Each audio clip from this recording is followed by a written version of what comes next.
Welcome everyone to the Cornell Tech at Bloomberg Speaker Series. Some of you, I can tell, are regulars. Hi, Tony. It's great to see you again. For those of you who are new to this monthly gathering, we do this to give Cornell Tech students, Bloomberg employees, and members of New York's burgeoning tech community the opportunity to learn more about what notable entrepreneurs, technologists, and other tech leaders are thinking and doing. So it's my pleasure to introduce Miguel McKelvey. He is co-founder of WeWork, which launched back in 2010 as an office space provider and has since evolved into something much more difficult to categorize. Is it a real estate company? Is it a tech company? Is it a lifestyle brand? We'll get into that in our conversation. But here's what you need to know right now. The numbers are staggering. WeWork is a $20 billion startup and currently the fourth most valuable US startup, keeping company with the likes of Uber, Airbnb, and SpaceX. So without further ado, let's get started. Miguel, talk a little bit about the backstory for WeWork, because you are a trained architect, graduated from University of Oregon. Your co-founder, Adam Newman, who's the other really tall guy, is a serial entrepreneur. And the common thread that you guys share is that you both spent time on a commune, albeit on different sides of the world. So conceptually, is WeWork kind of a modern commune? That's a great question. I think we've been asked that question in a lot of different ways, and I'm still reconciling my own relationship to that word, because the way I grew up was certainly non-traditional. It was made up of a group of women who chose to raise children as a collective with shared responsibility and without fathers involved for the most part. So there was definitely an alternative proposition in terms of the way that we were raised as brothers and sisters, and the primary foundation of that was a shared mentality, a we mentality. And I think, and I don't know that much about a kibbutz, but from what I've heard, there's a similar idea with that in Israel. And so both Adam and I came from these environments that were non-traditional from our family, but I think even more importantly, we both grew up surrounded by people all the time, and not necessarily actual family members, but sort of tangential family members that were an important part of our life, and we relied on people that were outside of that traditional family structure. And I think that's something that we share still as people, is we surround ourselves with others and rely on other people for social emotional support, as well as business connection and success. So you feel very comfortable being part of a network and building out a network and seeing those networks overlap. I think, just to add to that, I think in many ways, in a multi-dimensional way, I think our insight for ourselves personally was that networking as a term was very shallow in meeting people, shaking hands, getting a business card, versus being in a shared environment where you had an opportunity to build deeper, more meaningful relationships. All right, so that's the backdrop here. Let's fast forward to 2010. Timing is everything, because it was 2010 and you and Adam had already started and sold a business called Green Desk in Brooklyn. You were looking for space, and this was right after the financial crisis, so commercial real estate was still pretty bombed out. It should follow that landlords would be eager to lease space out to you, but that wasn't exactly what happened. They had some reservations, didn't they? Well, there was a lot of reservations, primarily because, real estate as an industry is quite traditional, risk averse, and also in many ways is a small family business. The people who control real estate, for the most part, are big families or holding companies. And we had no background in real estate. We had no connections. We had no money. So in that context, we didn't have a lot going for us when we knocked on the door and said, hey, we would like to lease this space. What we did have was an idea that we had some validation for in Green Desk, but beyond that, we really had no other reason to convince someone to lease space. So the first building we got in Soho, it was really a very narrow lease that we kind of had to grow into in order to get the entire building. And luckily, we were able to prove success very quickly in order to grow into that lease. Right, they were kind of uncomfortable with a flexible arrangement. They were more used to long-term contracts, long-term leases, and they kind of just weren't sure what was going to happen. My question to you now is, the economy is doing really well. Obviously, there's a huge startup community. People are always looking to take risks. What happens when the economy turns south again? Your tenants, your members, are more tilted towards startups or VC-funded enterprises. They could be in trouble, they could go under, and they could struggle to pay their rent. Well, I think there's a couple of misconceptions or inaccuracies there. In the first case, when we started, it was a bad time in the world financially, and there were a lot of businesses that were struggling. And landlords at the time actually said, well, okay, you were successful in that one building in Soho, we're trying to get more buildings. And they said, the only reason this is working is because this is a downturn. And the only time someone wants to sign these short-term, month-to-month leases are when things are terrible and they can't afford to take a long-term lease. As soon as the economy comes back, everyone will forget about this idea and everyone wants to go back to the normal, whatever, 5 or 10 year lease structure. So that was actually a reason for turning us down in the beginning. And there was, I mean, I would say, in New York City, at least 30 people said that to us. Like, sorry, we're not renting for you. You're like a down market solution. You'll be gone, and as soon as the market comes back. So that was the perception then. So it's ironic now that it would be like, oh, it's flipped. Now we're in an up market, and the only reason you're successful is so everyone has money. But the other part of that is that a very small portion of our membership are startup companies. So from the beginning, our differentiator, there was lots of incubators. There was shared workspace that was oriented towards tech startup. And they get plenty of money and support, but who we felt like was missing were many other small business types that were unsupported, from architects to fashion designers to filmmakers to lawyers and accountants, all these companies that have stable business models but don't get any small business support. There's no incubator for architects, right, or for independent accountants. So we, in creating a broad community of business types, created a hedge against any particular market segment. And that's something that wasn't purposeful for the reason of business protection. It was just the community that we were a part of. We weren't in the tech startup scene. We were entrepreneurs who did other things. And so the people that we were connected to were much more diverse. And you've expanded your operations. You've expanded kind of what you do. You launched WeLive last year, which is co-living residences. The goal was to have this make up, 1/5 of revenue by 2018, but there are only 2 locations now rather than the 34 you had planned for the end of this year. Growth has been a little bit slow. Can you tell us what's going on there?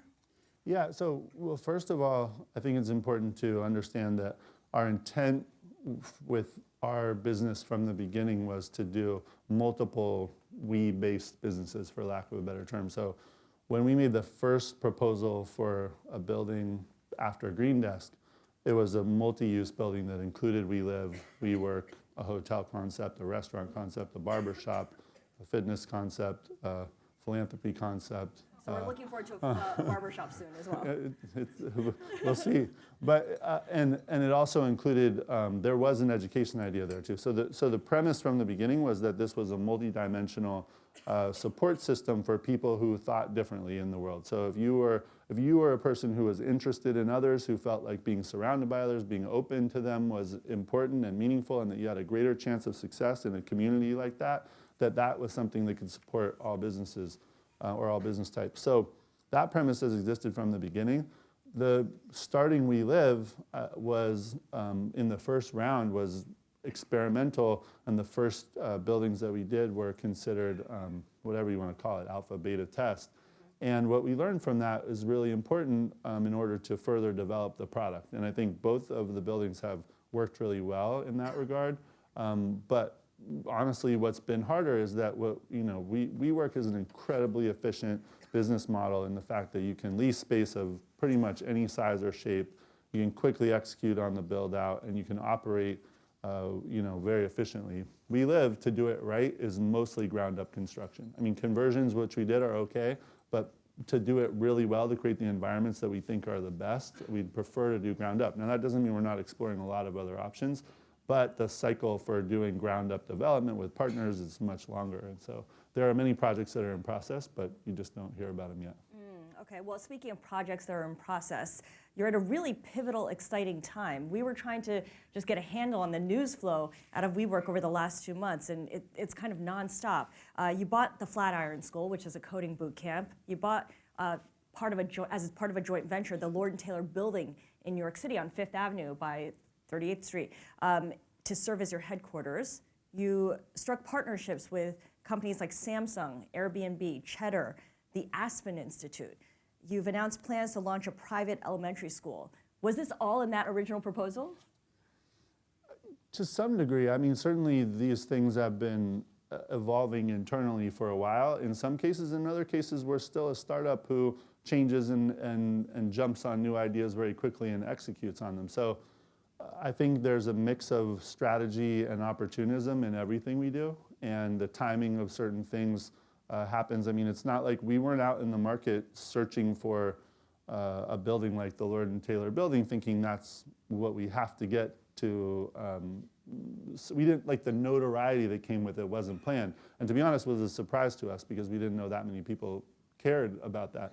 But until the New York Times wrote something about it. Well, yeah, I mean, to be honest, I mean, we do a lot of real estate deals, not acquisitions necessarily, but we're in a lot of buildings all over the world. So it's not, we didn't know, wow, this is some major moment. But I think that was a signal not only of what we did, but also the state of retail in the world and what's happening in the shift and all that. So I think it was newsworthy for multiple reasons. But the cool thing is it has been we've always given ourselves the room to explore and to think about different ways that we can fulfill this obligation that we have always felt to support people in a multi-dimensional way. And I don't know if you mentioned Rise, but Rise is a fitness and wellness concept that we launched as well. And so each one of these things, there's a signal toward a future that we believe in. So supporting people, not just in business success, but in health and wellness, in education, in thinking, in cities, in communities. We've always been considering these things, but to be honest, it's hard to build a company like this, and and you need to hire people who are qualified to take on these challenges. And so, as we've been able to raise additional capital, as we've been able to hire more qualified people, as our profile has grown, more people are attracted to us, more people with great talent and smart brains are coming to us, and that empowers us to move more quickly into these other whatever ventures, divisions, whatever you want to call them. So the opportunity is there for you. You have the funding, you have the resources, but why now? Is this about striking while the iron is hot, when tech is doing really well, when the economy is doing really well? I wish we were that strategic and we had it all figured out for the timing and we knew exactly when to strike. I don't think it's like that. I think it's more, we did raise money, so there is an empowerment to having Softbank, for instance? Yeah, we raised a amount of money that gives us more flexibility, especially when you're doing acquisitions that include cash. It's a good thing to have cash as a component of those acquisitions. But additionally, I think a lot of it is people. We've learned that we have limitations that people inside of the organization can only be asked to stretch so far. And it perhaps is just a confluence of people in the right time in the right place who can grab hold of these objectives and then execute. And we're lucky to be able to support them. So if we've got someone who's entrepreneurial internally and has an idea, we now have the capability to support them, with a lot of different functions. Because one of the mistakes we made in the past was someone has a great idea, we're yeah, go ahead and do it. And then that person would come back and say, okay, I need help from the brand team, help from marketing team, help from sales, help from finance, and all those people would be whoa, who are you? Right. Stretched. Well, we have a real job. What are you asking us for? We've never heard of this WeLive before. That was actually me. I was sort of the entrepreneur who launched WeLive, and I'm the co-founder of the company. And I was going around asking for resources, and people are sorry, I'm too busy for you. So that's a change. Is that to build to be able to take on these challenges, you have to first build teams that can be responsive, and you can only stretch teams so far. And WeWork and its extreme pace has stretched people very far. You stretch people really far. You're also stretching the concept of we in the community pretty far, including all these different offshoots that we just talked about. When it comes to diversifying revenue, I wonder, are you recalibrating how much real estate will make up your business versus other parts? Have you come up with a balance? My title is Chief Culture Officer, and I specifically call it that so I don't have anything to do with money. About that? Yeah. Before it was Chief Creative Officer, also specifically because I didn't want to have anything to do with money. But that said, again, I think we've been honest with our investors in terms of what we're trying to accomplish in the world. And I think that people have supported us because they believe in our ability to execute. we've consistently executed, and our projects do well, and I think that's given us the license to explore. But I'm not in the room when we present the numbers to the bankers or the investors. I just know that the result coming out is they give us the money, so they must like that. They must like what they hear. It's a good position to be in. Yeah. Well, Miguel, when we look at the economy, the tech industry overall, if you take a step back, tech is really the story in the stock market. It's the best performing sector. The economy is doing well. It's where the hiring is taking place. From where you stand, from just looking around, and especially as a co-founder of a private company, do you think we're in a bubble? Does it feel bubble-like? I've been around. My first company I started was in '99, so and that was a software company. So I definitely felt a bubble then because the businesses that, for those of you guys who remember, there were so many businesses that even dumb people could look at and be like, that doesn't make sense, And not to say that there weren't like some that sounded dumb but actually worked out. Are you referring to pets.com? I don't name any names, but yeah, there was a lot out there that just, it wasn't the right time for those businesses. And now I don't see that. I mean, I feel like the companies that I see, and I don't invest in companies, but I see people doing AI, for example, which is a hot sector, and I'm like, yeah, AI has an extremely logical application to the world in so many different ways. That doesn't, like, if that's getting funded, I don't think that's a bubble. Will all those companies succeed? I don't know, but is there a logical, financial return for these companies? I think, and I speak at quite a few events where a component of the event is people presenting the work that they're doing, and it's rare that I see like a business and I'm just like, oh, that's not just a dumb idea, but one that doesn't have like actual applications to real world problems, So to me, it feels different. And again, I'm not an economist. I'm not a person who watches the market. I don't do that. It's just more from an intuitive standpoint, it just seems so much different. Well, obviously there's also a lot of criticism out there about how private companies are overvalued too. How do you respond to those critics who say WeWork is a brand, a lifestyle brand, bolted onto a real estate company, and that you probably don't deserve your $20 billion valuation? Well, I've wondered about valuations. I think my mom gave me this little book when I was like 16 because I told her I wanted to be a stockbroker. And I remember reading valuation, and I remember saying to her, I don't understand, like, why is a stock worth this much? And she said the only reason she could come up with in the explanation was because someone will pay for it, right? And I was like, but that doesn't make sense. Like, I mean, how come one company can be valued so much more than another and when their income is the same or their profit is the same? It doesn't make sense. So, I mean, value? I mean, I don't know. I mean, like, it's like, who can say? Like, it's like, okay, it's your opinion, I'm overvalued or undervalued. Like, who gives a shit? Like, doesn't affect me and the business that I'm trying to do and the work that we do as a company. Valuation does not come into the equation, right? So why do we even need to be in that discussion? Like, I don't care. Everyone else in the world discuss it.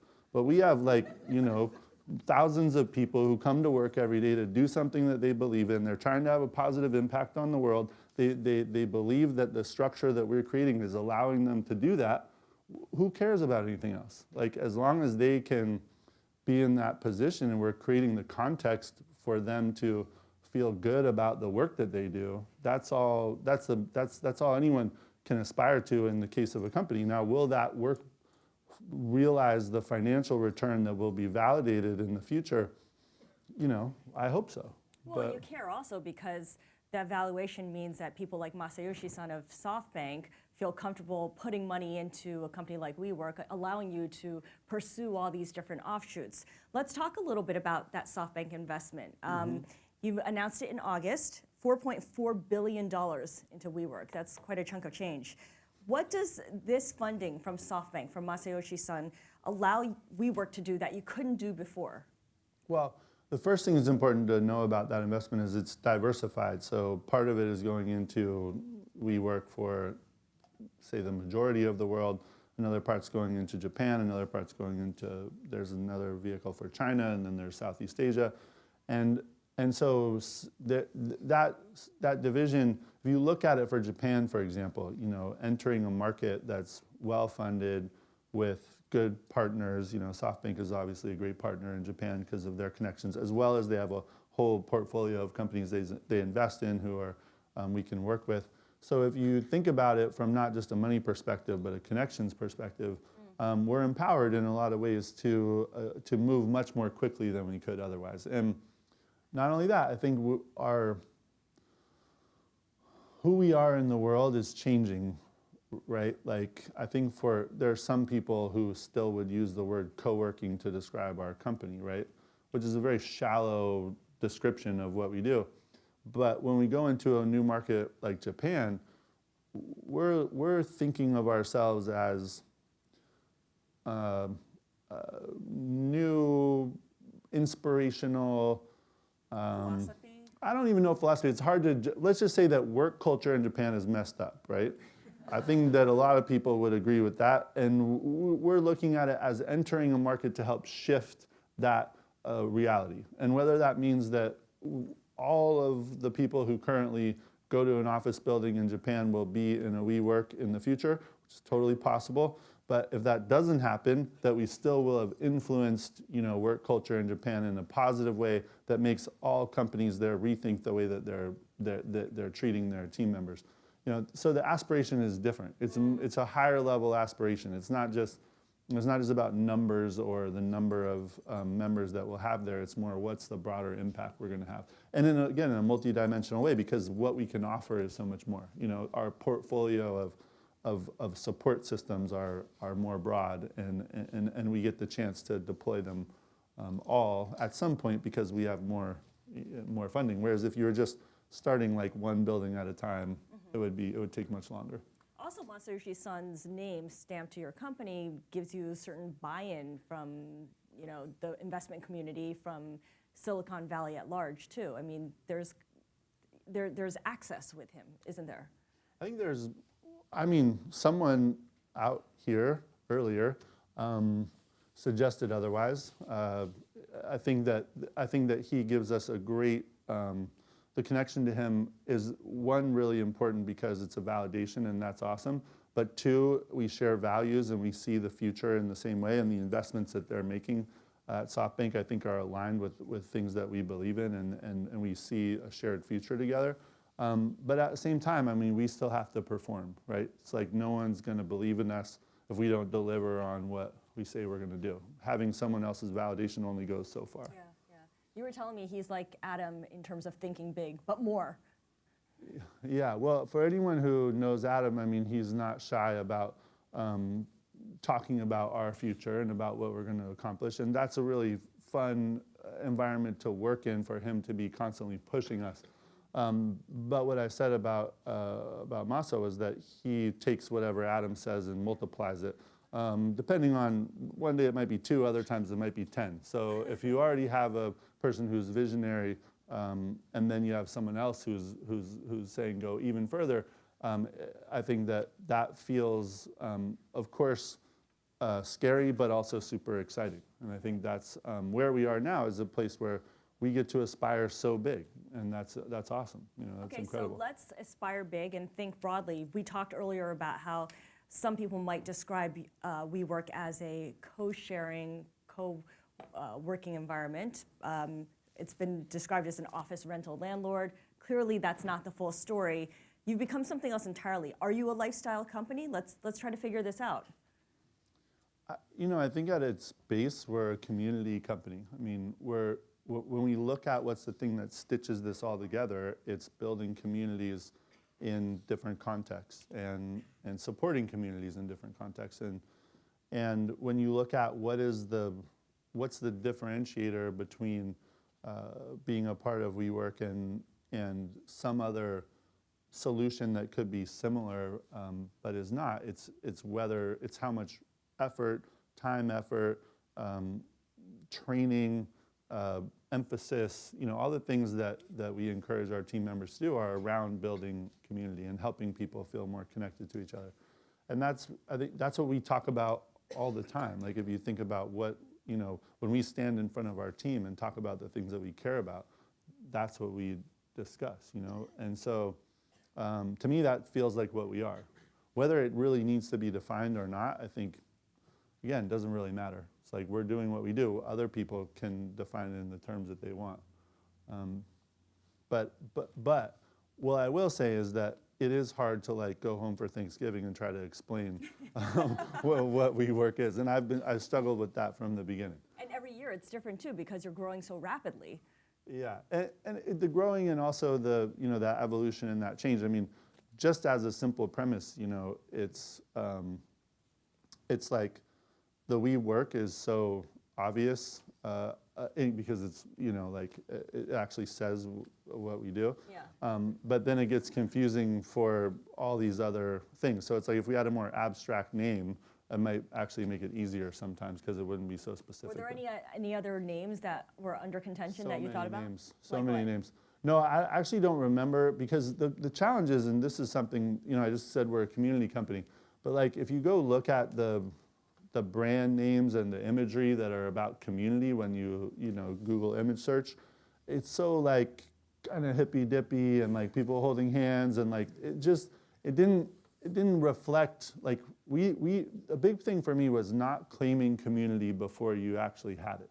So to me, like to choose a name that had some claim on community felt wrong when we were in that process. Presumptuous, maybe. Yeah, presumptuous, and also like people would be like, "What the fuck are you talking about? Like you're not a community." Like, and people, and so I think what we were looking for was a connective premise. And that's where the we came from. And the we was, again, we blank, and it could be we before anything. And I think that it still remains a guiding premise for us, is that we're putting that in front of everything. We don't put it in front of everything for like trademark reasons and stuff, but the premise is still there. And that's the approach, the prism through which you look at things. So being a community company, talk about how this community works in practice. I saw a statistic that over 70% of WeWork members have collaborated with each other in one way or another, in some shape or form. Explain how that works. Well, there's multiple ways. So I think collaboration is a broad term. We survey the members and ask them, have you collaborated with other members? And I think that comes in different forms. So some people, it could mean that they're side by side in a workspace and they've become friends and they give each other hopefully some social emotional support. That's actually one of my favorite experiences, is when you're in a building late at night and you see members who are there and they're hanging out and talking about problems they're facing, whether it's life or work or whatever. To a ton of actual business relationships, service relationships. I mean, we have a lot of service providers and we have a lot of needy companies, and that exchange happens both in a building connected by our community managers as well as in our member network. So the member network in many ways is a marketplace where you see lots of people posting needs and other people can fulfill them. And that could be anything from like, I forgot my iPhone charger today, to I need a presentation for an investor proposal like tomorrow morning, or I need like a short film made, or something like I need brand identity. There's so many different things. And then there's also, I would say, there have been many stories of partnership. So anything from one person who folded a company and then they started up a new one the next day with someone else, or two companies that merged. Those kind of things are happening organically all the time. I think those are just, those are things you would expect. And I think, the numbers are high, and now what's cool is we start to see those things going across the world. So we have, a company in Berlin working with a company in China, for example. And that's where we also have a major differentiator now, is we're a global network. And that's fun to see. I mean, that's our future, is to see that as a much larger stage for all those companies. And it's that connection that also draws some big companies into the mix as well. I mean, Amazon, Microsoft, and IBM have been your members, your tenants as well, right? And they take up space, and these are the more creative side of the companies that are using WeWork space and trying to optimize those connections. Yeah, I think there's a mix. I mean, this is one of the coolest things, coolest evolutions, I think, is that when we started, our premise was that, like many people's would be, that shared workspace is something only for cool young companies and fashion companies and startups, and you put those next to each other and you get this really cool vibe. But the evolution happened pretty organically, where we had the consultants come in who are the local office of a much larger company. and that could be even from like Pfizer or KPMG and then they would come in and they would be like, this place is awesome, I love it here, and then they would have meetings and people would come visit, and they all of a sudden they're like, wow, we would like to bring more people here and more and more, and so we had to respond to that, to go from having workspace that was good for 10 people or 12 to now 40 and 60 and 80. And then it went to 200 and 400 and 600. Do you have a limit on these guys? Like if IBM says, I want your whole building, do you say, no, we can't do that? No, well. Because it disrupts the chemistry. Yeah, but so that's an important premise, is that like, okay, first of all, the idea that like people from IBM are less interesting or cool or deserve to be connected or should or have the same kind of positive energy that startups or other small businesses have, I think is false, because they just unfortunately many a times exist in environments that aren't supportive to those things. But I don't think as people they're fundamentally different. And that's one of the things that I think is super exciting, is that now we're getting to be involved in these conversations where we're saying, hey, you come into our buildings, your teams love it, they're super inspired, there's 100 of them here. Well, you have 20,000 other people. Don't they deserve the same experience? So let's work together to figure out how to deliver it for them. And I think, again, that's not some business model that we developed. That's an organic thing that they came to us and started asking for. And so to me, that's super exciting, because I was one of those people who would be like, oh, those are corporate losers, but I had a major shift where I'm like, that's such a stupid premise, because they're not. They're human beings, and all humans deserve to be in an environment that makes them feel good every day, right? Like, who wants to have a job or walk into a building where they feel like shit? No one wants that. It's the infrastructure that was flawed. It's the infrastructure and the culture, It's like, it's not just whether you could build a better break room with snacks like is down here, but then could you also shift your culture to make it possible for people to leave their desk, right?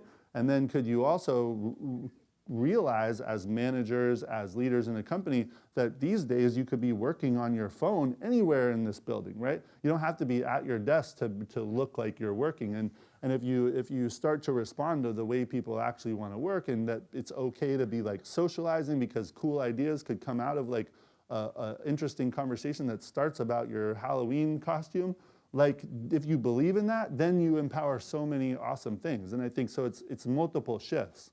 But in order to make that happen, the environment is certainly a big part of it. And that's our entry point. But the entry point is a way to, like, for lack of a better term, like get our foot in the door, because it's easy, it's tangible, you can see it. Like, and you can have it A/B. You can be like, oh, I'm Bank of America, my office is lame. WeWork has a cool office. Let's, flip that and put our people in a cool office. That's the first step. But then if you don't take the further steps to then improve the culture, evolve the culture in a way that's responsive, it won't mean anything. And that's what you're working on now as Chief Culture Officer. Yeah, so I mean, the exciting thing for me is that I'm focusing my energy on our internal team first, but the premise is that it's in service to a much larger group. So whatever we're figuring out, because people are already coming to us and saying, hey, you guys have something figured out. You have a special sauce. Exactly, and we want it, right?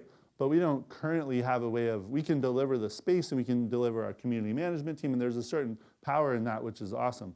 But then we're going to layer on additional ways that we think we can impact culture in a positive way.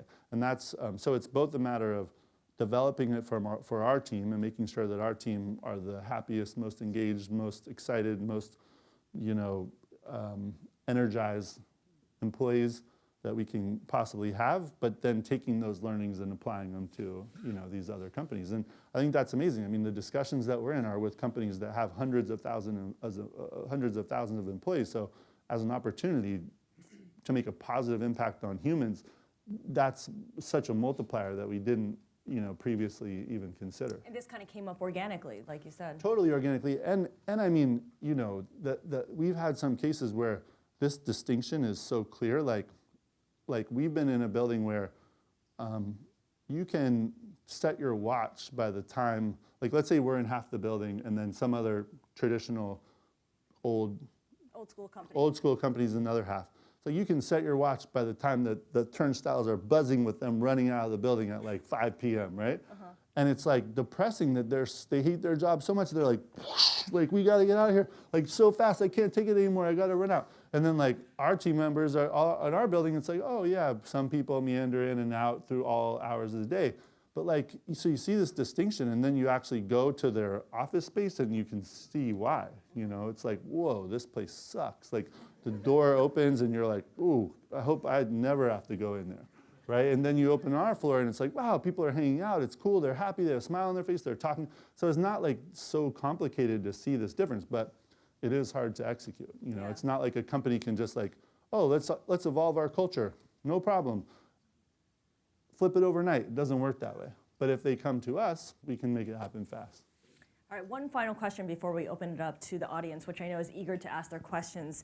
WeWork has also been taking steps to engage with public policy. You have a partnership, I mentioned, with Aspen Institute to help cities understand the economic impact of innovation clusters, of startups. The chief of staff to the New York governor, Andrew Cuomo, Maria Camella, is leaving in January to join WeWork as the head of policy and communication operations around the world. She's going to oversee it. What is the message that you and Adam, WeWork overall, want to deliver to policymakers? What's the message you aim to spread? Well, you know, again, from an organic perspective, or seeing ourselves again, mix of strategy and opportunity. You know, we opened, I don't know what number building, maybe 5th building or something, 4th building, in the Tenderloin in San Francisco. And for those of you who know the Tenderloin, like, many challenges for many reasons.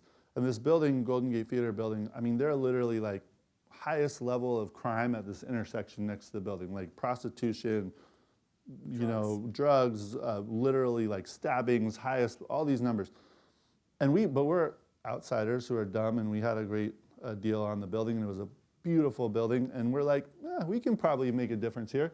And we didn't know for sure, like, that we could have the impact that we believe that we could. And I don't want to think that we're taking the credit for it, but when we put our members in that building, who are brave people, who are willing to, you know, like, they're getting a cool office in a really cool building, we helped change that neighborhood because the police started responding to in a different way. They set up, you know, different habits in the neighborhood. They actually did a thing where they removed all the cars from the street because apparently a lot of crime happens between the bumpers of cars of different kinds.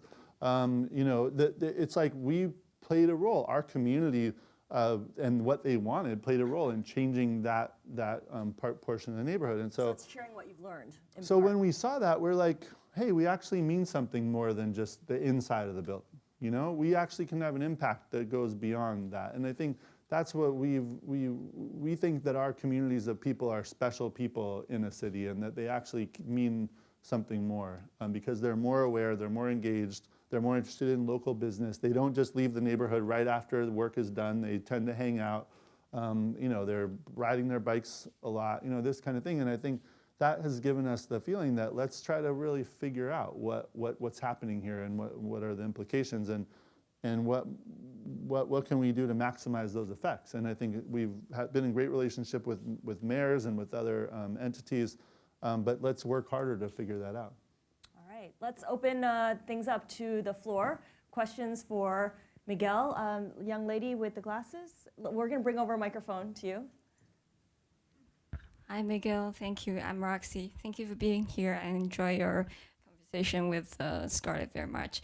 So I have a question. So as we can clearly see that the old school office buildings are embracing fewer and fewer tenants. And I believe the startups are the major users of this so-called remote working model, especially those unfunded ones. So do you think this remote working is a trend in tech, is a solid trend?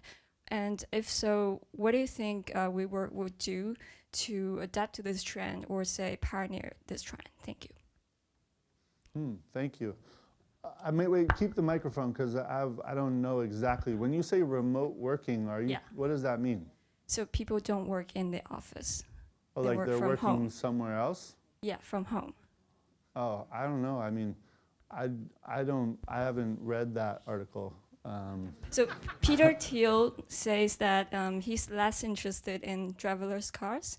He's more interested in remote working. So Got it. I guess that's a trend. Peter Thiel is my favorite person. I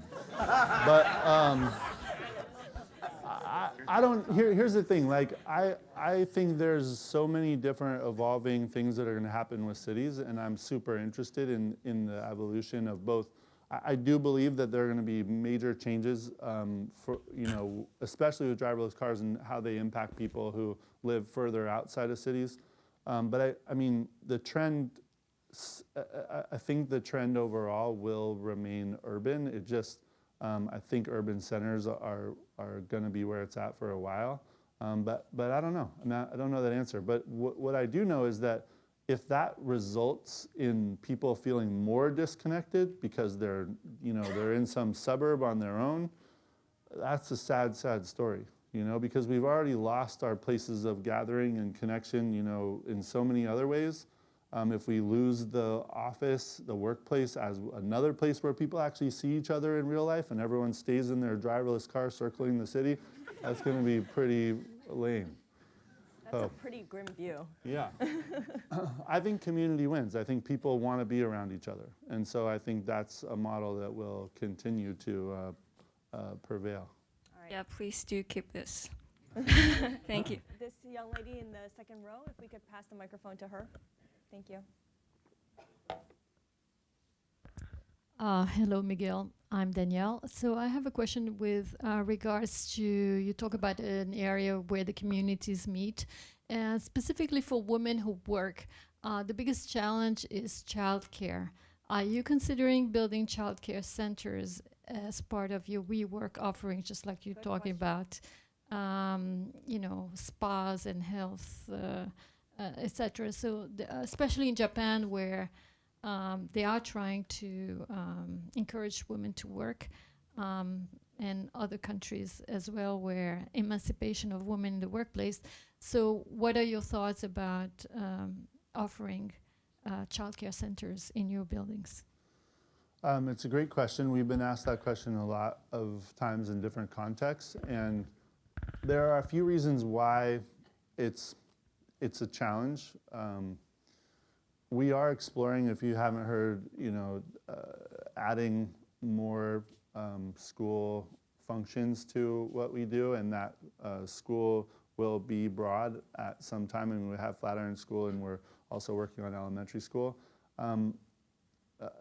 It's a little bit too much to go into now, but daycare has been particularly tough for multiple reasons, and but it's not. We have some other things that we have a long list of partnerships and investments. There'll be some other ones you'll see, which I think will help you understand our strategy towards that. But that's all I can say about it at the time. Regulatory concerns, maybe? With yeah, there's simple things. About, I just say it in one of the components is that we do serve beer in our buildings. We have liquor licenses in our buildings, and I think there's complexity to sharing a business with a liquor license with. And I don't know 100% that's the answer. I've heard that's one of the reasons. But we've been working through it, and we have other solutions that we think are going to have an impact in that regard. But I think you can see from my shirt, which is important to me, the women of WeWork are powerful, and we respond to their needs. And so we have many who are asking us to figure out how to solve these challenges. Hi, I'm Marcos with Digital.nyc. Following up on the childcare, moving up to elementary school, the Blue Man Group, I don't know if you're familiar, made a foray into charter schools. And by most measures, it has not been successful. What will you guys be trying to do, and why? This is probably too long a discussion for now, but I don't know why has the Blue School not been successful? I love that school. I think it's amazing. My understanding is, and my wife's a preschool administrator, so we do keep up on these things, is that there are a lot of very disenchanted parents who came out of that situation, didn't feel they got value. Got it.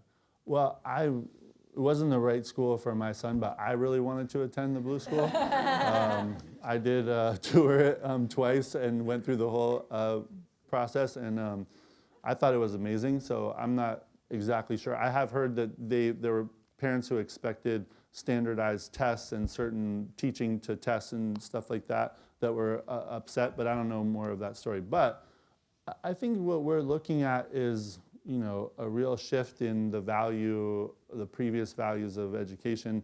And I was just listening to Seth Godin on a podcast last night, you know, and being reminded at, you know, a lot of the innovations that he's thinking about. And, you know, one of the things he always talks about is teaching kids to be problem solvers, and just that one single premise I think is super interesting, and presenting kids with interesting challenges when they're young, and that's not a key component. I think our idea is that the world has changed, and we want to prepare kids for life as it is now, and current structures are not organized around that idea. How we're going to do it, I don't know exactly, but we have a lot of smart people who are working on it. In the red shirt, second row. Microphone's coming to you. What were some things that you did during the early days of WeWork that you think contributed to your success that you have today? That's a good question. I think, you know, we had a relentless, tenacious, nonstop, willing to do anything approach. Like, we did things our own way from the beginning. We never accepted any like conventional wisdom. Like, anyone who said, no, that's not the way you do it, we did it anyway. Or we at least tried, you know? And I think taking the hard path is often something that people give up on once they get to a certain level of success, and we've kept that as a premise of who we are and what we do still to this day. So I think it's important to, when you're starting out, to listen to what everyone has to say, but then find your own truth. And I think for us, especially in New York City, in the real estate world, there was tons of naysayers and tons of people who told us for many reasons why we wouldn't be successful, and you know, we just didn't listen to any of them.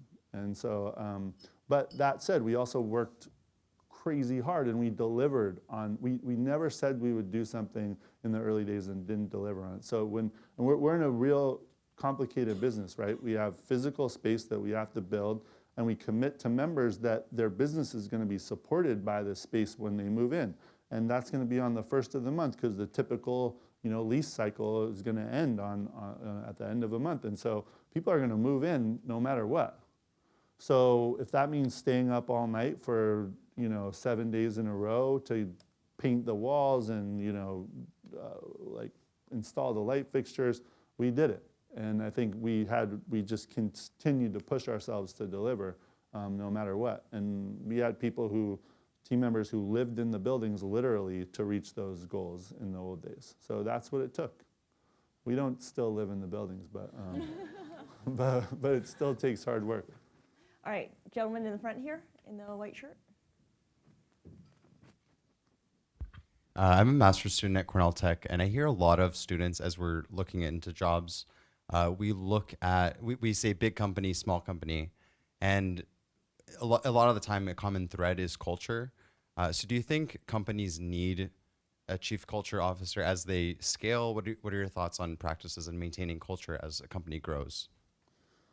So I'm deeply engaged in that challenge, and I absolutely believe that whether you have a chief culture officer or not, there needs to be better, more accessible structures that help you implement culture. And we've seen companies that are, you know, working on measurement and pulse, you know, this and culture survey that. I don't think what we've seen is many platforms that more broadly allow you to impact culture in a systematic way. And that's something I'm super excited about, because if you look at culture influencing factors, and which we have, and say there's, I don't know, 1,000, then you start grouping them and narrowing down, and you start to say, well, what dials could you turn to make a positive impact on those things of culture? I don't think many people have really figured out the dials. And that's what I think is a future, because if you can go into a company and say, hey, look, you got these cultural challenges, what do you do? Most people, some consultant might come in and say, here's your plan, go execute it, but there's not an actual systematic way to address those things on an ongoing basis. And so that's something I think a small company needs, and also a big company, and hopefully it's a scalable solution. So here's what you need when you're early in, and here's what you need when you're 100 people and 1,000 and 10,000. All right, final question. Final row. Yes, please. Hi, I'm also a Cornell Tech student. Congratulations on opening Rise, the gym. What culture and community barriers do you plan to break down in gyms with Rise? Well, that's an interesting question. I think when we first started to think about wellness, which we started in our buildings, we wanted to figure out how are you broadening the experience and the relationship that someone has with wellness in their life. So rather than just, say, going to a class for 45 minutes or an hour or whatever and then leaving, what would be an engagement where you might think more holistically, and can you put more ideas more accessible ideas about wellness into one place? And so if you've been there, I don't know if you've been to Rise. And Rise is cool because it's got like a lot of spa type amenities for rest and relaxation and recovery. It has a diverse set of exercise options. So there are class options, there are private training options, there are other, and then there are social components so that you can actually spend time there when you're not doing those other things. And it's not that Equinox or others haven't done things that are similar, but I think when you go there, there's a certain way that our team members work, and the way that the classes work that just feels different. And so Transactional. Yeah, it's less transactional. It's more like it has a deeper relationship. There's one example which I think is we've had great success with something which I don't even know if it's innovative, but I know people love it. Is rather than personal training where you're with one trainer, we do these personal training sessions with a group of 4. And it's one trainer with 4 people. And that doesn't seem like, oh, big deal. But the difference there is you're sharing an experience with other people. You're getting to know new people in a new context. You're not have this weird thing, which some people may love, but like where you have to talk to the trainer the whole time, and like, you run out of things to say after like 20 minutes, and then it's awkward. So there's like, so just that. I mean, it's a smaller communal experience, but those 4 people doing something together, there's something really interesting. And we're very early into it, but those are the kind of things where we're just trying to make these shifts that how do we improve on this experience and make it more of a we experience and less of a individual one. All right, Miguel, thank you so much for your time. Miguel McKelvey, co-founder and chief culture officer at WeWork. Before you guys leave, I want to bring up Doug Stamen. He's associate dean and head of the Cornell Tech MBA program to give our closing remarks. And just a quick note, by the way, as well, our next Cornell Tech at Bloomberg event will be January 24, 2018. There's no December event, so come back in the new year. Doug? Yes, I want to put this on. Professor Miguel, thank you all for coming. Oh, it is on. I think it's great. It was a great quote when I walked in. I literally heard people walking out, oh, it's a Cornell Tech event. I'm too late. I couldn't get in. Which is a testament to hopefully Cornell Tech somewhat, certainly to Bloomberg and location, but certainly to Miguel and WeWork and the story and how well he told it. It's particularly delighted to have Cornell Tech students and everybody here. I can't be in the Bloomberg building without, and being a Cornell Tech person, there is no Cornell Tech without the Bloomberg administration and Mayor Bloomberg and his vision of what New York needs and that the world is changing. And I think that fits this talk very well and what Cornell Tech wants to be. So Scarlet and Bloomberg, I really want to say thank you, but to Miguel maybe especially, because we at Cornell Tech, we're a new academic institution. There's no more old school building than university buildings, I think. I think I could say that fairly, from the 14th or 15th century. And we truly think, we say we're developing pioneering leaders and technologies for the digital age. And we believe that architecture, space, and culture is essential to being able to do that, to bringing people together and developing communities. We don't use that word, but I think it's the spirit of people from different perspectives together to build products that matter and make companies that really make a difference. I hope you all, if we were about 4 or 5 floors higher, you could look out and you'd see our new campus on Roosevelt Island that's right across the river. It's wonderful, and I think you'd see that that space is an expression of having impact and people doing things that are great. So we're delighted that this is a Cornell Tech at Bloomberg event, and thank you, Miguel, so much for being here.